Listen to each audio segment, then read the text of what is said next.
आप एक ड्राइंग पूरा करने में कितना टाइम लेते हैं? तो चलिए आज इसी पे बात करते हैं।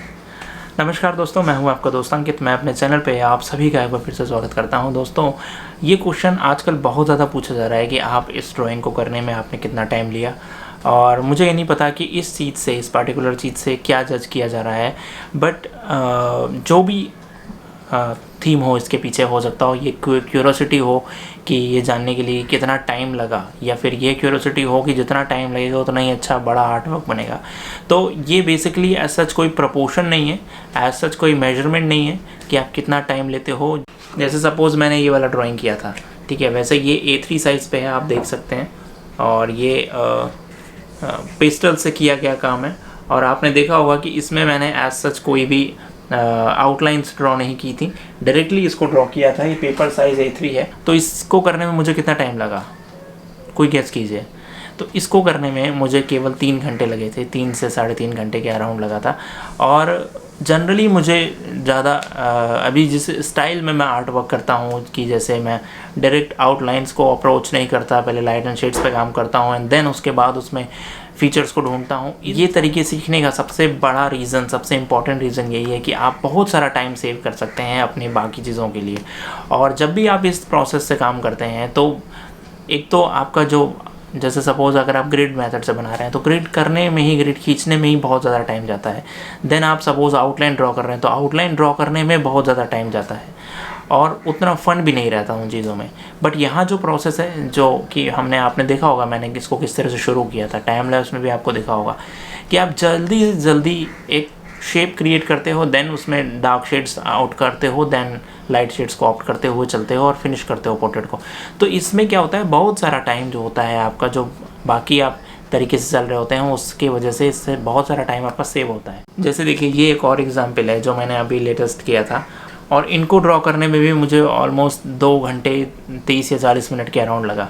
अब आप सोच सकते हैं, इतना रिफाइंड काम और इतना ज़्यादा रियलिस्टिक, या फिर इसको कुछ भी बोल सकते हैं आप, आर्टिस्टिक, रियलिस्टिक, कुछ भी। बट उसमें सबसे ज़्यादा इंपॉर्टेंट ये है कि ज़्यादा टाइम नहीं लिया गया, कम टाइम में ही हो गया। क्यों? क्योंकि प्रोसेस आपका क्लियर है। आपने जो प्रोसेस यूज़ किया उसमें, वो आपके फंडामेंटल्स उस पर क्लियर हो रहे हैं धीरे धीरे, तो आप उस पर समय कम देने लगेंगे और रिजल्ट जल्दी आने लगेंगे। और यही सबसे ज़्यादा लर्निंग का फ़ायदा है, यही इम्पॉर्टेंट है। जो आप सोचते हो ना कि ये चीज़ें हमें क्यों सीखनी चाहिए, या ये चीज़ें हमें क्यों नहीं सीखनी चाहिए, इसके पीछे यही रीज़न है। क्योंकि कल को अगर आपको कुछ बड़ा ड्रॉ करना पड़े, या कुछ लार्ज साइज़ पे, ह्यूमन साइज़ पे कुछ ड्रॉ करना पड़े, तो आपको इतना ज़्यादा टाइम न लगे जितना कि अगर आप सोचते हैं कि A4 साइज़ पे करने में अगर आपको 5 घंटे, 4 घंटे, 6 घंटे लग रहे हैं, तो फिर उस साइज़ पे आप कितना टाइम लोगे। तो ऑब्वियसली ये बात है कि आपको समय भी अपने बचाना है। एक स्मार्ट आर्टिस्ट बनिए, हमेशा कहता हूँ मैं आपको। एक हार्ड वर्क करने वाला आर्टिस्ट तो ठीक है, बट एक स्मार्टली कैसे काम किया जा सकता है वो भी आप सीखना ज़रूर सीखिए। क्योंकि आपके पास एक टाइम ऐसा आने वाला है, आने वाले टाइम पे, कि आपके पास टाइम का ही कंस्टेंट रहेगा। मेरे पास भी ऐसा ही रहता है, टाइम का कंस्टेंट रहता है हमेशा। कुछ भी काम करना हो आर्ट से रिलेटेड तो उसमें स्मार्ट वर्किंग बहुत ज़रूरी है। कैसे आपको समय बचाना है कुछ जगहों पे बहुत ज़रूरी है।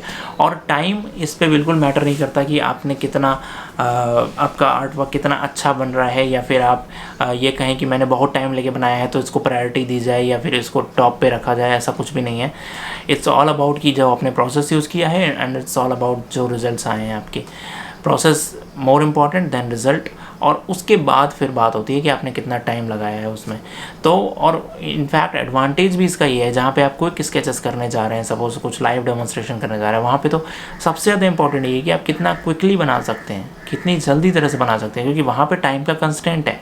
वहाँ पे ऐसा नहीं है कि आपको दे दिया गया है और आप अपने मन से उस पर ग्रिड मार करके ड्रॉ करते चलिए, ऐसा बिल्कुल भी नहीं है। वहाँ पर आपको तुरंत क्विक रिस्पॉन्स करना है, अपनी पेंसिल्स के साथ तुरंत प्ले करना है, चारकोल्स के साथ तुरंत बनाना है। तो यही वाली इंपॉर्टेंट बात थी जो मुझे आपको समझाना था। खासकर केवल उन चीज़ों को अगर छोड़ दें आपकी, जैसे जब आप कुछ हाइपर रियलिस्टिक सा बनाना चाहते हैं जिसमें आप टाइम लगाना चाहते हैं बहुत सारा, then it's a different thing. आप कुछ एक पर्टिकुलर रिजल्ट देना चाहते हैं, बिल्कुल आपको टाइम देना चाहिए उस पर, और देना पड़ेगा भी। बट अदर दैन दैट, जितने भी आप आर्ट स्टाइल्स हैं उसमें आपको बहुत ऐसे रिक्वायरमेंट नहीं है कि आपको ज़्यादा टाइम देना पड़ेगा। अदर देन आप ये सोचिए कि कम से कम टाइम पे मैं कितने अच्छे से अच्छे रिजल्ट्स ला सकता हूँ, कितने क्विक हैं, कितने रैंडम हैं मेरे हैंड्स के जो स्ट्रोक्स हैं, वो बहुत ज़रूरी है, बहुत ही ज़रूरी है। तो इस चीज़ को ध्यान रखिएगा फ्रेंड्स। हमेशा जितना कम टाइम आप ले रहे हैं पोर्ट्रेट ड्रॉ करने में, उतना ही ज़्यादा अच्छा आप ये सोचिए कि आपके पास एक स्कोप है कि आगे चल के आप एक बेटर आर्टिस्ट के तौर पे इवॉल्व हो सकते हैं, खुद को कर सकते हैं। तो आज इतना ही था बताने का, और मुझे लगता है कि जो भी मैंने आपको बात बताई तो टाइम से कभी मत रिलेट कीजिएगा पहले तो, और ये भी देखिएगा कितना जितना कम टाइम लग रहा है उतना ही ज़्यादा आपको ये बनता है कि उसको प्रेज़ करने की सिचुएशन है। जितना ज़्यादा टाइम लेके वो आर्ट वर्क कर रहे हैं दैट डजंट मीन कि वो बहुत अच्छा काम कर रहे हैं। टाइम लेके कोई anyone can do that. Important is this कि आपने प्रोसेस क्या यूज़ किया एंड देन उस प्रोसेस को आपने कितना क्विकली इवॉल्व किया फीचर्स निकालने के लिए। ये दो चीज़ों पे अगर आपने काम कर लिया तो आपका काम हो गया, और फिर आपको ज़्यादा टाइम किसी भी पोर्ट्रेट में नहीं लगेगा। तो यही थीम है। जो लोग ये पूछ रहते हैं हमें कितने घंटे प्रैक्टिस करनी चाहिए, मैं ये बोलता हूँ कि आप ये कोशिश कीजिए कि आप जैसे कोई स्केच ड्रॉ कर रहे हैं, कितना जल्दी से जल्दी आप उस स्केच के फीचर्स तक पहुंच पा रहे हैं, ये चीज़ देखिए। फिनिशिंग छोड़ दीजिए, let the finishing be there, but features कितनी देर में आप निकाल लेते हैं। अगर फीचर्स जल्दी निकल जाते हैं तो it would be great for you. That firmness has to be there. Strokes बिल्कुल फर्म होने चाहिए, फोर्सफुल होना चाहिए, वो नज़र आएगा तो आपका काम बहुत अच्छा होगा। वही हम भी प्रैक्टिस करते हैं, वही हम सभी के साथ प्रैक्टिस करने का साथ में सीखते भी हैं कि आपके लाइंस में फर्म स्ट्रोक्स नज़र आने चाहिए। बहुत सारे लोग पूछ रहे थे फ्रेंड्स कि हम अपने स्किल शेयर पे जो आपकी क्लास है उस पे हम अपने आर्ट वर्क्स कैसे शेयर कर सकते हैं और कैसे आप उसको रिव्यू कर सकते हैं। तो वो मैं आपको बता देता हूँ, छोटा सा स्क्रीन प्ले दिखा देता हूँ यहाँ पे कैसे आपको एक्चुअली करना है। बहुत अच्छे से कर सकते हैं आप। वहाँ पे अपना आर्ट वर्क सबमिट करेंगे और मैं उसको रिव्यू कर सकता हूँ, देख सकता हूँ, उसमें कोई भी दिक्कत है तो आपको बता सकता हूँ। बहुत अच्छा अपॉर्चुनिटी है आप सभी लोगों के लिए, तो वो एक बार ज़रूर देख लीजिए। और अगर अभी तक आपने नहीं किया है स्किल शेयर तो डेफिनेटली एक बार ज़रूर ट्राई कीजिएगा। नीचे डिस्क्रिप्शन बॉक्स में दोनों क्लासेस की लिंक है, चारकोल वाली भी और ग्रेफाइट वाली भी। एक बार ज़रूर जाके देखिए, काफ़ी ज़्यादा हेल्पफुल है। काफ़ी सारे स्टूडेंट्स वहाँ पे एनरोल हो रहे हैं डे बाई डे। तो ये मैं आपको छोटा सा दिखा देता हूँ कैसे आपको एक्चुअली में करना है उसको। तो चलिए यहाँ पे मैं आपको दिखाता हूँ। जैसे आपने मेरी स्किल शेयर की क्लास खोली है मान लीजिए, ठीक है, ये ग्रेफाइट वाली है। तो यहाँ पे देखिए नीचे टैब्स दिए हुए हैं। अबाउट है, अबाउट में मतलब क्लास के बारे में बताएगा। देन ये रिव्यू है, यहाँ पे आप रिव्यू कर सकते हैं मेरे क्लास को। तीसरा है डिस्कशन। डिस्कशन में देखिए ये है शेयर अ प्रोजेक्ट करके, ठीक है। इस शेयर अ प्रोजेक्ट पर जब आप क्लिक करेंगे तो यहाँ पे आता है अपलोड इमेज। तो आप इमेज जो भी आपकी ड्राइंग है उसको आप डायरेक्टली अपलोड कर सकते हैं वहाँ पे। और जैसे मैं आपको दिखाता हूँ कोई एग्जांपल लेके, जैसे मान लीजिए मुझे ये वाली ड्राइंग अपलोड करनी है तो वो यहाँ पे देखिए अपलोड हो गया, और ये धीरे धीरे यहाँ पे पूरे इसमें आ जाएगा, और इसके बाद आप इसको पोस्ट कर सकते हैं। तो बहुत सिंपल प्रोसेस है, ज़रूर कीजिए इसको एक बार ट्राई।